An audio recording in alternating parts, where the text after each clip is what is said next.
The cold wind cut through the city streets like a knife that evening. 12-year-old Lily pressed herself against the brick wall of a building, trying to stay warm. Her jacket was too thin for November weather, and the holes in her sneakers let the cold seep in with every step.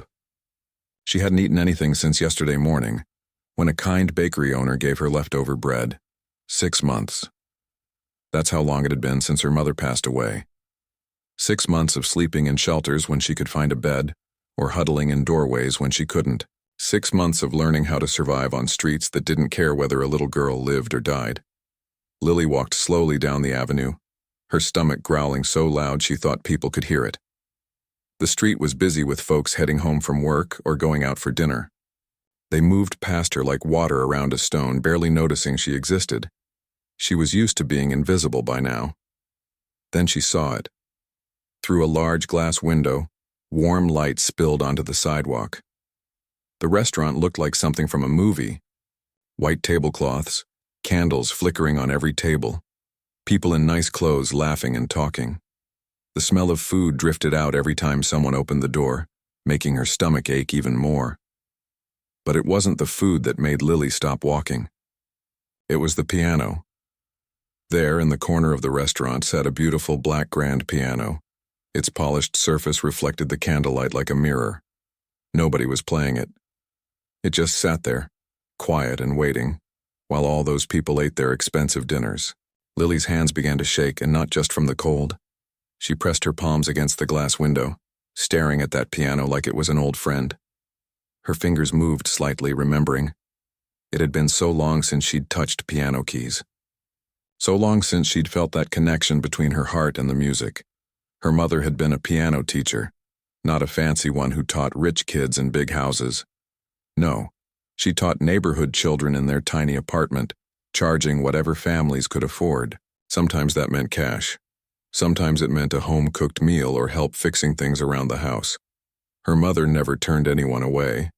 The apartment had an old upright piano pushed against the living room wall. The keys were yellowed and some of the notes stuck a little.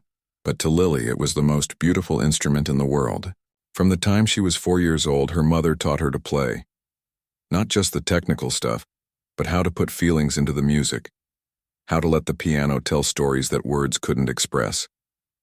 Music is a language everyone understands, her mother used to say, her gentle hands guiding Lily's small fingers across the keys. When you play from your heart, people feel it in theirs. They would practice for hours, lost in melodies and harmonies. Even when times got tough, even when they had to skip meals or couldn't pay the heating bill, they had music. They had each other. That was enough. Then her mother got sick. Really sick. The kind of sick that even free clinic doctors couldn't fix without expensive treatments they couldn't afford. Within 3 months, she was gone. And Lily, with no other family and no money for rent, found herself on the streets with nothing but a backpack and memories that hurt too much to think about. She hadn't played piano since the funeral. Couldn't. It hurt too much. Every song reminded her of her mother's smile, her patient corrections, her proud face when Lily finally mastered a difficult piece. But now, staring through that restaurant window at that untouched piano, something stirred inside her chest, a desperate, wild idea. An idea so crazy she almost talked herself out of it. Almost. Before she could change her mind, Lily pushed herself away from the window and walked toward the restaurant door. Her heart hammered in her chest. Her hands felt clammy despite the cold. What was she doing? They would throw her out. They would call the police. She pushed open the heavy door. Warm air rushed over her, carrying the smell of roasted meat and fresh bread and things she couldn't even identify. The noise of conversation and clinking silverware surrounded her. For a second, she just stood there, letting the warmth soak into her frozen body. Then everyone started noticing her. Conversation stopped mid-sentence. Heads turned. A woman at the nearest table actually gasped and pulled her purse closer. Lily knew what they saw. A dirty street kid with tangled hair and clothes that smelled like she'd been sleeping in alleys. Because she had been. A woman in a crisp black suit rushed toward her. She had a name tag that said hostess and a smile that didn't reach her eyes. "I'm sorry, but you can't be in here," the woman said firmly, reaching for Lily's arm. "This is a private establishment. You need to leave." "Wait," Lily said, her voice coming out smaller than she wanted. She cleared her throat and tried again, louder this time. "Please wait, I can play piano." The hostess paused, confusion crossing her face. "Excuse me?" Lily pointed toward the grand piano in the corner. Her hand was shaking. "That piano, I can play it, really well. If you let me play just for a few minutes, could I? Could I get something to eat?" The whole restaurant had gone quiet now. Everyone was staring. Lily felt her face burn with shame, but she forced herself to keep standing there. She'd learned something in 6 months on the street. Sometimes you had to swallow your pride to survive. Sometimes you had to beg. "That's not how this works," the hostess said, her voice softer now but still firm. "We can't just—" "Please," Lily interrupted, and hated how her voice cracked. "I'm really hungry. I haven't eaten since yesterday. I promise I can play. My mother taught me, she was a teacher. Please, just 5 minutes. If I can't play, I'll leave right away, I promise." The hostess looked uncertain now, glancing back at the other staff members for help. A waiter shook his head. A busboy shrugged. The diners watched with mixed expressions, some curious, some annoyed, some uncomfortable. Then a man emerged from the kitchen. He was older, maybe in his 50s, with gray hair and a stern face. He wore a manager's suit and walked with the kind of authority that made people step aside. The hostess immediately started explaining the situation in hushed, urgent tones, but the man held up his hand to silence her. He walked slowly toward Lily, his eyes studying her carefully. She tried not to shrink under his gaze, tried to stand tall even though she felt about 2 inches high.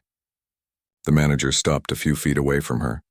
The silence stretched out so long that Lily thought she might scream. Finally he spoke. "You can really play?" Lily nodded quickly. "Yes, sir, I promise. My mother taught me since I was little. I've been playing for 8 years. He crossed his arms, thinking. Lily could see him weighing his options, probably thinking about his fancy restaurant and what his customers would say. She held her breath. 5 minutes, he said at last. "You play for 5 minutes. If you're good, I'll give you a meal. If you can't actually play, you leave immediately and don't come back. Deal?"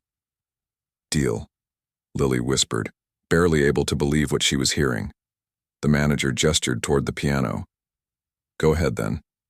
Lily's legs felt wobbly as she walked across the restaurant floor. Every eye followed her. She could hear people whispering, could feel their judgment. But none of that mattered anymore.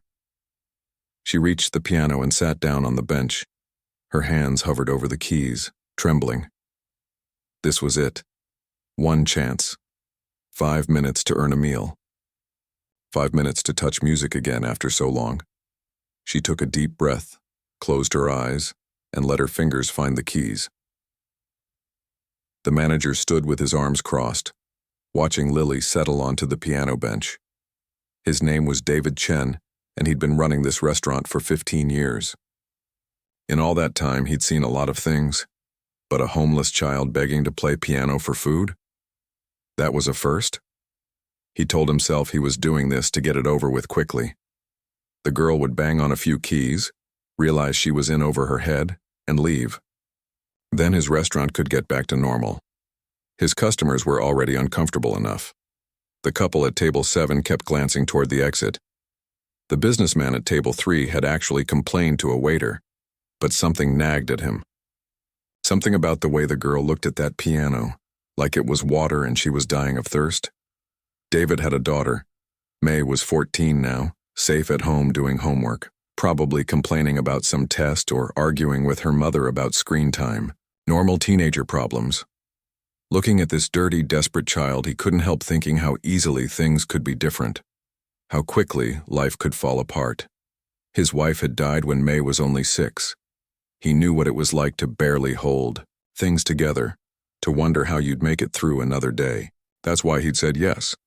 Not because he thought she could play, but because saying no felt too cruel. Lily sat at the piano, and for a long moment, she didn't move.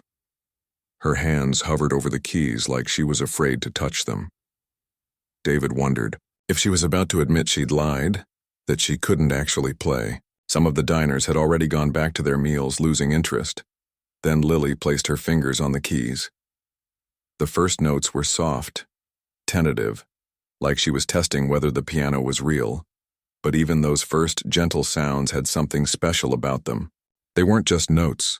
They were careful, deliberate, musical. David uncrossed his arms, suddenly paying attention. Lily began to play a classical piece. David didn't know much about music, but he recognized quality when he heard it. And this wasn't just some kid who'd taken a few lessons. This was real skill. Her fingers moved across the keys with a confidence that didn't match her small, dirty appearance. The restaurant was growing quieter. People were starting to notice. The businessman at table 3 had stopped mid-bite, his fork frozen in the air. The elderly couple by the window had stopped talking. Both of them turned toward the piano. But then something shifted. Lily's playing changed. It was still technically perfect, but now there was something else in it. Something that made David's chest feel tight. The music wasn't just notes anymore. It was emotion pouring out of this child like water from a broken dam. She transitioned into a different piece, something slower and more melancholic. Her eyes were closed now, and her whole body swayed slightly with the music. She'd completely forgotten where she was, forgotten the restaurant, the people watching, everything. She was somewhere else entirely, lost in the world the music created. David felt something strange happening in his throat. Was he going to cry over piano music? He blinked hard and told himself to get it together. But the music kept coming, wave after wave of it, and each wave carried feelings he didn't even have names for. Around the restaurant, he could see he wasn't alone. The hostess who'd wanted to kick Lily out was standing near the entrance with her hand pressed against her mouth, her eyes shining with tears. A young couple at table 5 were holding hands across their table, both of them transfixed. Even the waiters had stopped working, standing still with plates in their hands, listening. Where had this child learned to play like this? David's 5-year-old daughter had been taking piano lessons for 2 years and could barely stumble through Twinkle, Twinkle, Little Star. This girl was playing like a concert pianist. But more than that, she was playing like someone who understood pain. Real pain. The kind that lives in your bones and colors everything you see. The piece she was playing now built slowly, growing more intense. Her fingers flew across the keys, creating layers of sound that seemed impossible for one person to produce. But it wasn't just fast. It wasn't just showing off. Every note mattered. Every phrase told part of a story. David found himself thinking about his wife. How she used to hum while cooking dinner. How she'd dance with baby May in the kitchen, spinning her around until they both got dizzy and laughed. How the house had felt so empty after she died, like all the music had been sucked out of it. He glanced around the restaurant again. A middle-aged woman at table 2 was openly crying now, not even trying to hide it. Her husband had his arm around her shoulders, but his own eyes looked suspiciously wet. The businessman who'd complained earlier was staring at Lily with an expression David couldn't quite read. Surprise? Shame? Wonder? The kitchen door swung open and Carlos, the head chef, stepped out. He never came out during dinner service. Never. But there he was, still wearing his apron, drawn by the music like everyone else. Behind him, David could see other kitchen staff peering through the door's window. Lily kept playing. Her 5 minutes must have passed by now, but David couldn't bring himself to stop her. Nobody could. The restaurant had become a concert hall, and every person in it was holding their breath, afraid to break the spell. The music shifted again, becoming gentler now, almost like a lullaby. It was the kind of music that made you think of being small and safe, of someone who loved you tucking you in at night. David's throat tightened again. He thought of tucking May in when she was little, reading her stories, kissing her forehead. He thought of this girl, Lily, sleeping in doorways with no one to tuck her in, no one to keep her safe. How was this possible? How could someone so young, someone who had clearly been through hell, still have this kind of beauty inside her. It seemed wrong somehow. Unfair. Like life should have crushed it out of her by now. But maybe, David thought, maybe that's why the music was so powerful. Because it came from someone who knew what it meant to lose everything. Someone who understood darkness, but still remembered light. The notes began to slow. Lily was bringing the piece to its end, each phrase softer than the last, like the sun setting gradually until finally, gently, it disappeared below the horizon. The last note hung in the air, fading slowly until there was only silence. For a long moment, nobody moved. The silence felt sacred somehow, like everyone was afraid to break it. Lily sat at the piano with her hands still resting on the keys, her eyes still closed. A single tear ran down her dirty cheek. Then the businessman at table 3 stood up. He started clapping, loud, slow claps that echoed through the quiet restaurant. Someone else joined him, then another person, then another. Within seconds, the entire restaurant was on their feet, applauding. It wasn't polite restaurant clapping. It was the kind of applause you give when something has moved you so deeply you can't help but respond. Several people were crying openly now, not caring who saw. Lily's eyes flew open. She looked around in shock, like she'd forgotten where she was and was surprised to find herself in a restaurant full of strangers. Her face showed pure confusion. She'd been so lost in the music that she genuinely didn't understand what was happening. David felt his feet moving before he'd decided to walk. He crossed the restaurant floor to the piano, his hands joining the applause. When he reached Lily, he knelt down so he was at her eye level. Up close, he could see how young she really was. Just a child. A thin, exhausted, traumatized child who somehow carried an ocean of music inside her. That was. David's voice came out rough. He cleared his throat and tried again. That was the most beautiful thing I've ever heard. Lily stared at him, her eyes wide and uncertain. She looked scared, like she thought maybe she was in trouble, like she couldn't quite believe what was happening.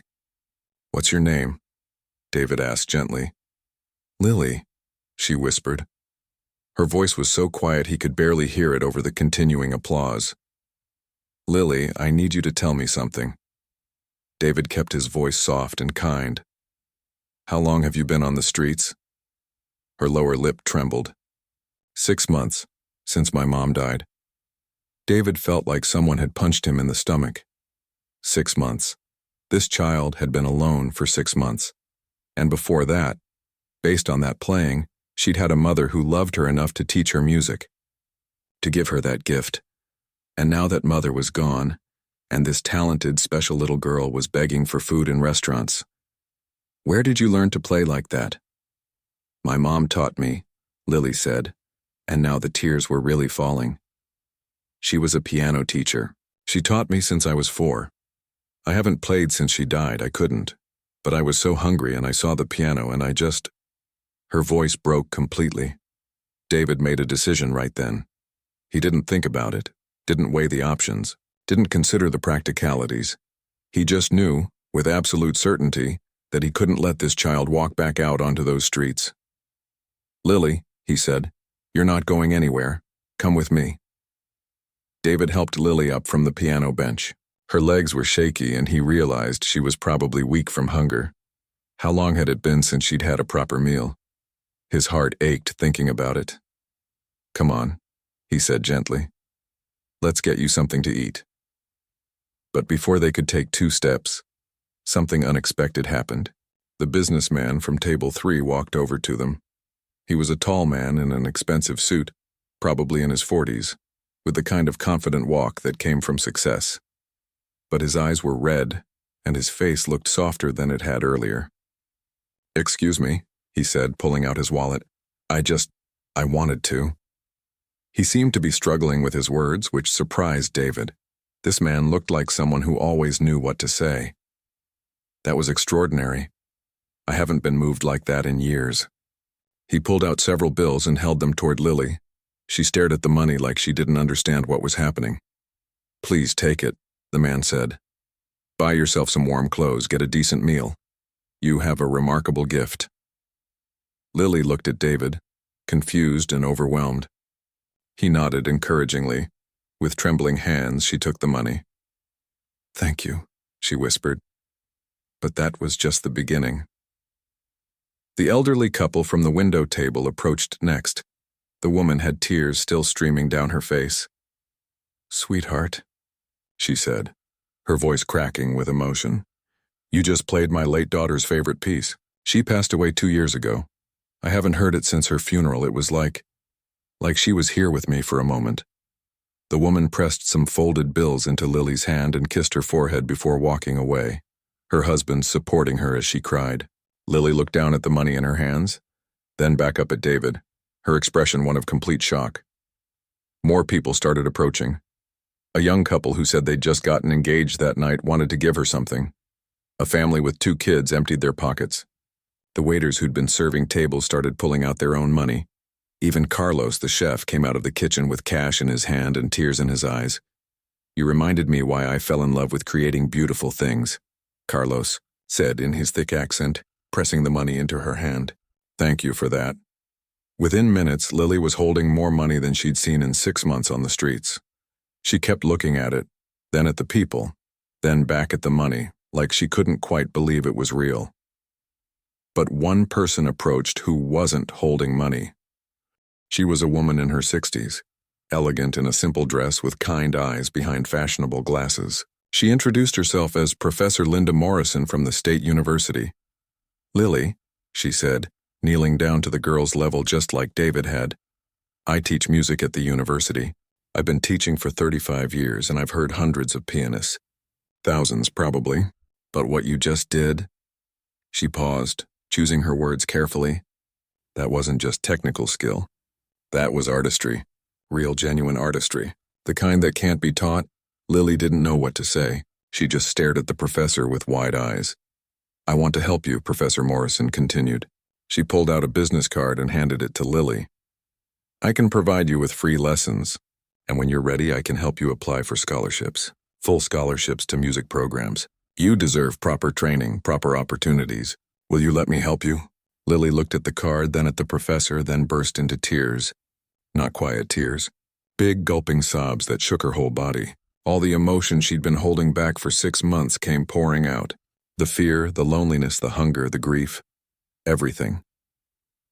Professor Morrison pulled her into a hug, and Lily clung to her like a drowning person clinging to a life preserver. "It's okay, sweetheart," the professor murmured. "It's going to be okay now." David felt his own eyes getting wet.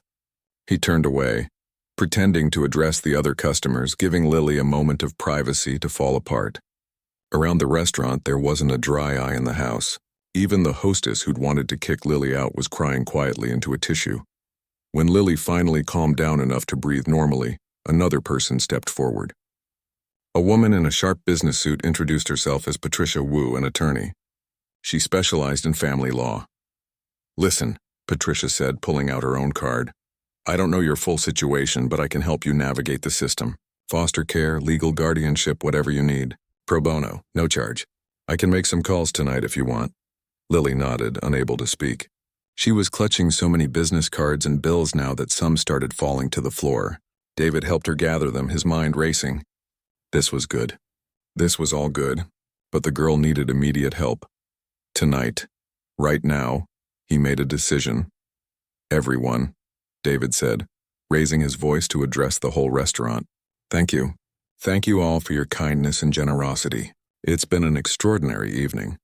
But right now this young lady needs some food and some rest. So if you'll excuse us..." The crowd understood and began dispersing back to their tables. But the atmosphere in the restaurant had completely changed. People weren't just going back to their meals like nothing had happened. They were talking to each other, sharing tissues, hugging strangers at neighboring tables. Something had shifted in that room. Something fundamental about how these people saw the world. David led Lily toward his office in the back, but first stopped by the kitchen. "Carlos, can you make something gentle? Maybe some soup and bread? Her stomach probably can't handle anything too heavy." "Already on it, boss," Carlos said, wiping his eyes with his apron.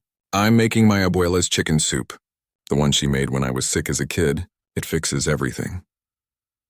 In his small office, David pulled out his phone while Lily sat in his desk chair, still clutching her money and business cards. She looked dazed, like she couldn't process everything that had just happened. "I need to call my wife," David said. "Is that okay?" Lily nodded. His wife, Grace, answered on the second ring. "Hey, honey, is everything okay? You usually don't call during service." "Grace, something happened tonight. Something incredible. I need you to come down to the restaurant and bring some of May's old clothes from when she was younger." "What? David, what's going on?" He looked at Lily, this small, dirty, incredibly talented child who'd just turned his restaurant upside down. "I'll explain when you get here. But Grace, we might be having a house guest for a while." There was a pause on the other end. Grace knew her husband well enough to read his tone. "I'll be there in 20 minutes. When he hung up, Lily was looking at him with an expression he couldn't quite read. Fear, hope, confusion, probably all three. "What's going to happen to me?" she asked quietly. David sat down in the other chair, the one across from his desk that usually held suppliers or job applicants. "Well, first, you're going to eat the best soup you've ever tasted in your life. Carlos doesn't mess around with his abuela's recipe. Then my wife is going to bring you some clean clothes, and tonight you're going to sleep in a real bed in our guest room." "But why?" Lily asked. "Why are you helping me?" It was a good question. David thought about how to answer it.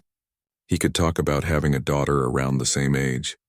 He could mention losing his wife and understanding hardship. He could explain that it was simply the right thing to do. But instead he told her the truth. The simple, complete truth. "Because nobody should have to beg for food," he said. "Especially not someone with a gift like yours. And because I think maybe you walked into my restaurant tonight for a reason." Lily's chin trembled. "I just wanted something to eat." "I know," David said gently. "But sometimes wanting something small leads to something bigger. You played piano for food, but what happened in that dining room? That was bigger than food. You gave all those people something they didn't even know they needed." There was a knock on the door. Carlos entered carrying a tray with a steaming bowl of soup, fresh bread, and a glass of milk. The smell alone made Lily's stomach growl so loud that both David and Carlos heard it. "Eat slowly," Carlos warned as he set the tray down. "Small bites. Your stomach needs to remember how to eat, see?" Lily picked up the spoon with shaking hands. She took a small sip of the soup and her eyes closed. A look of pure relief crossed her face. It was warm. It was delicious. It was the first hot meal she'd had in days. David and Carlos stepped out to give her privacy, but they watched through the office window. She was eating slowly like Carlos had instructed, but every spoonful seemed to bring her back to life a little more. "Boss," Carlos said quietly, "that was something special tonight. I've been working in restaurants for 25 years. Never seen anything like that." "Me neither," David admitted. He pulled out his phone and looked at the time. Grace would be here soon. The attorney had said she'd make some calls. Professor Morrison had offered lessons and scholarships. The businessman and others had given her money for immediate needs. For the first time in 6 months, Lily wasn't alone. She had help. She had hope. And all because she'd found the courage to walk through a door and ask to play piano for a meal.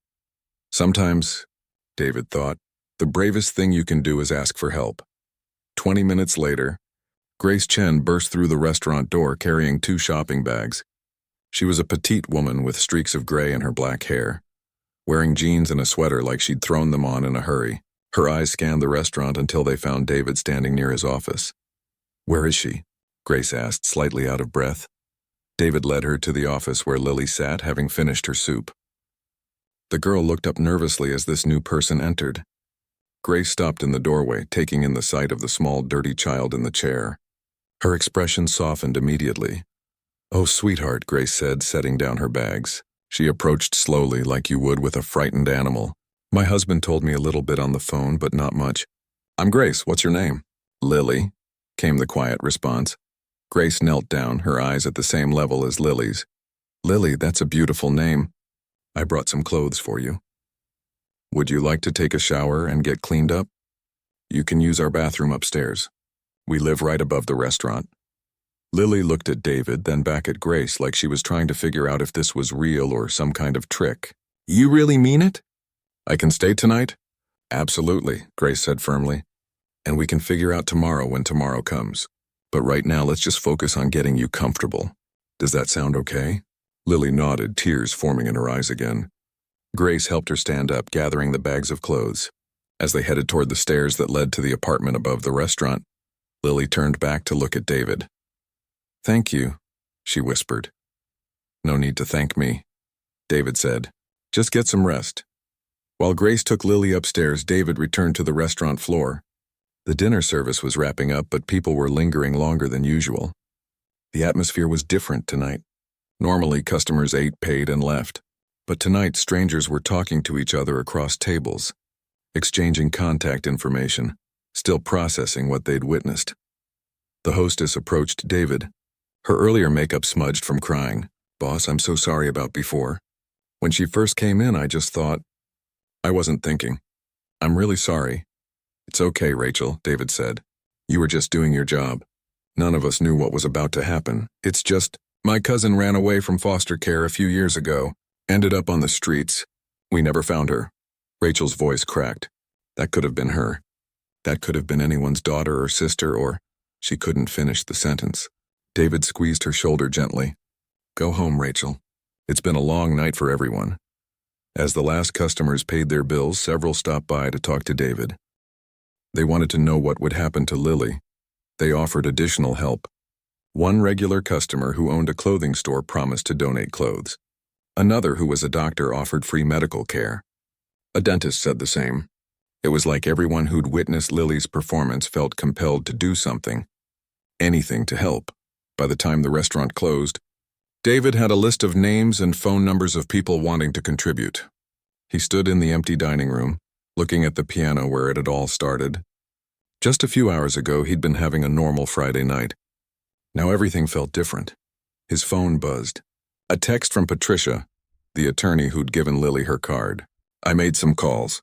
I can meet tomorrow at 10 a.m. to discuss options. Child services, temporary guardianship, etc. Let me know." David texted back confirming the meeting. Then he locked up the restaurant and headed upstairs to his apartment. The scene that greeted him made his chest tight with emotion. Lily sat on the couch, clean now, wearing one of May's old pajamas.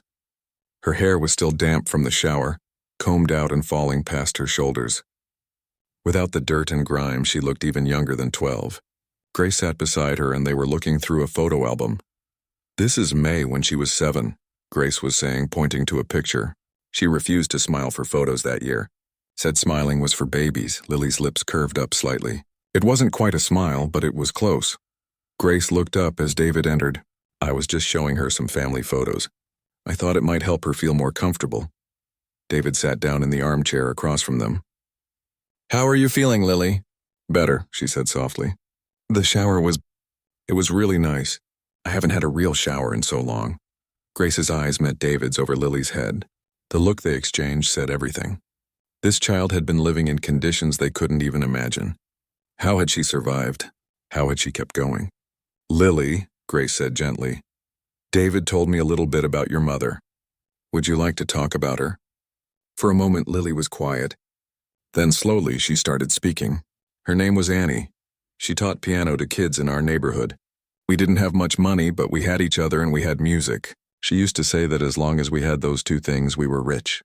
Her voice grew softer. She got sick really fast. The doctor said it was cancer, but by the time they found it, it was too late. She died in the hospital. I wasn't even there. They wouldn't let me see her at the end because I was too young. Grace reached over and took Lily's hand. "I'm so sorry, sweetheart. After she died, I didn't have anyone else. No other family. Social services came, but I was scared. I'd heard stories about foster care from kids at school. Bad stories. So I ran away. I thought I could take care of myself." She laughed bitterly. "I was wrong. You survived," David said. "That took incredible strength." "I almost didn't," Lily admitted. "There were nights I thought about giving up. Nights so cold I didn't think I'd wake up in the morning. People were mean sometimes. They'd kick me out of places, call me names, act like I was garbage. But you kept going," Grace said. "Because of my mom," Lily said. "She used to tell me that giving up was the only real failure. She'd say, 'Lily, you're stronger than you think.' When things get hard, you dig deeper and find strength you didn't know you had." So that's what I did. I kept digging. David felt his throat tighten. This child had been through more in 6 months than most people experienced in a lifetime, yet here she was, still fighting. Still surviving. Well, you don't have to dig alone anymore, he said. Tomorrow we're meeting with Patricia, that attorney who gave you her card. We're going to figure out the legal stuff. Make sure you're safe and taken care of properly. And Professor Morrison called while you were in the shower, Grace added. She wants to start lessons next week if you're ready. She sounded so excited, Lily. She kept saying how rare it is to find genuine talent like yours. Lily looked overwhelmed. I don't understand why everyone is being so nice to me. I'm nobody. I'm just a street kid who can play piano. No, David said firmly. You're not just anything. What you did tonight, Lily, it wasn't just playing piano. You touched people's hearts. You reminded a room full of strangers that beautiful things still exist in the world. That's not nothing. That's everything, Grace nodded in agreement. You have a gift, sweetheart. And gifts like that are meant to be shared and nurtured. Your mother gave you that gift. Now it's up to us to help you use it. Lily was quiet for a long moment, processing everything. Then she asked the question that had clearly been weighing on her. What if social services finds out? What if they take me away? David and Grace exchanged a look. This was the complicated part. They couldn't just keep a child without proper legal channels, but they also couldn't let her go back to the streets. That's what Patricia is going to help us figure out, David said. There are ways to do this right. Legal ways. We might be able to become your temporary guardians while we sort everything out. But Lily, I need you to understand something important. We're going to do this the right way. The safe way. That means working with the system, not against it. Will they send me to foster care? Her voice was small and scared. I don't know, David said honestly, but Patricia is really good at her job. And we're not going to let you face this alone. Whatever happens, we're going to be there, okay? Lily nodded, though she still looked frightened. Grace stood up and stretched. It's late. You must be exhausted, Lily. Let me show you to the guest room. As Grace led Lily down the hallway, David heard his daughter's bedroom door open. May peeked out, her eyes curious. She'd been doing homework when all this started, and Grace had briefly filled her in on what was happening. Is that her? May whispered to her father. Yeah, that's Lily. Mom said she plays piano really well. Really well doesn't even begin to cover it, David said. May looked toward the guest room where Grace was showing Lily where everything was. Is she going to stay here? For tonight, yes. Maybe longer. We'll see. His daughter nodded thoughtfully. Good. The guest room shouldn't just sit there empty anyway. David smiled. His daughter had inherited her mother's kind heart.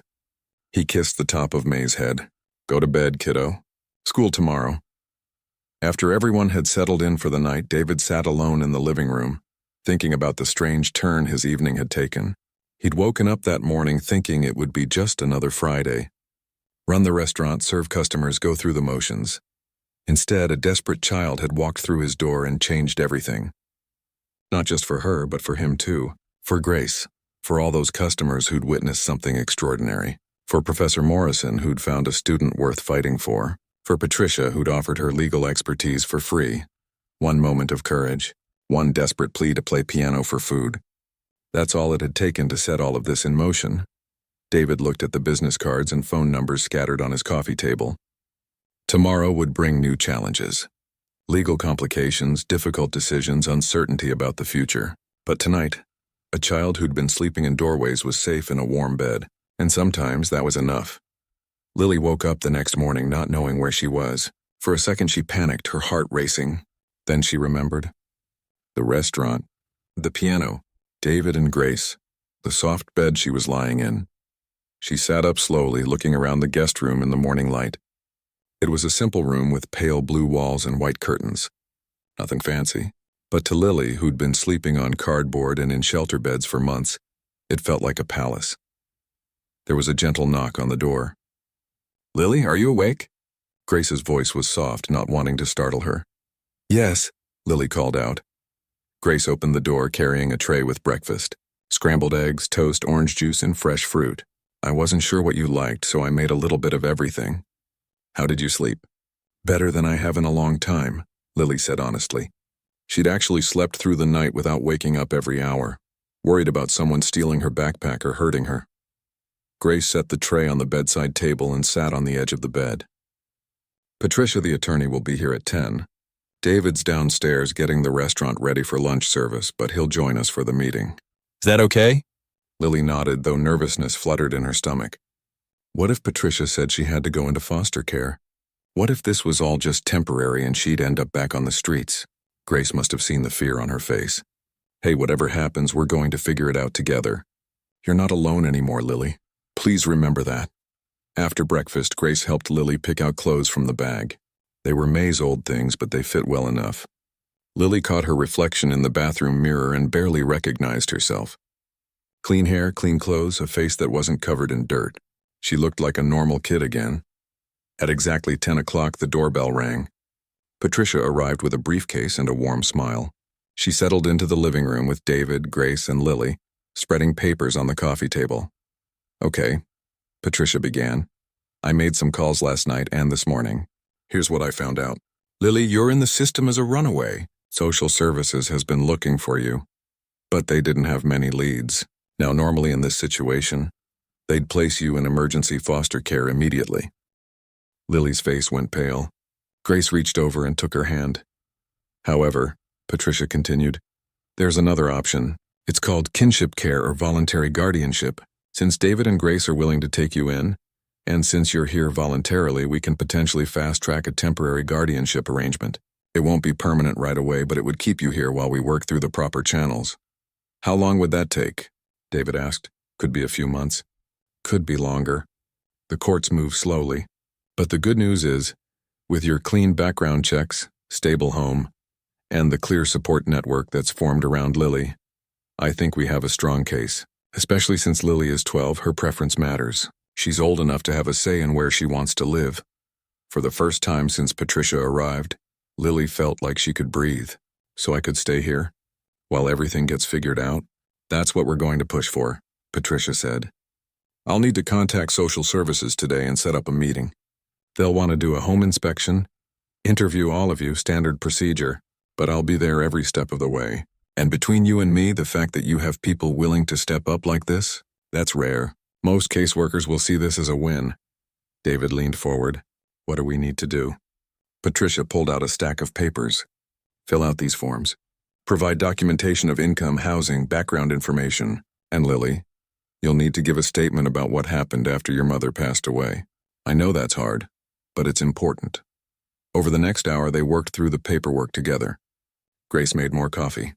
David answered questions about the restaurant and their finances. Lily, with shaking hands, wrote out her story of the past 6 months. Every word brought back painful memories, but she kept writing.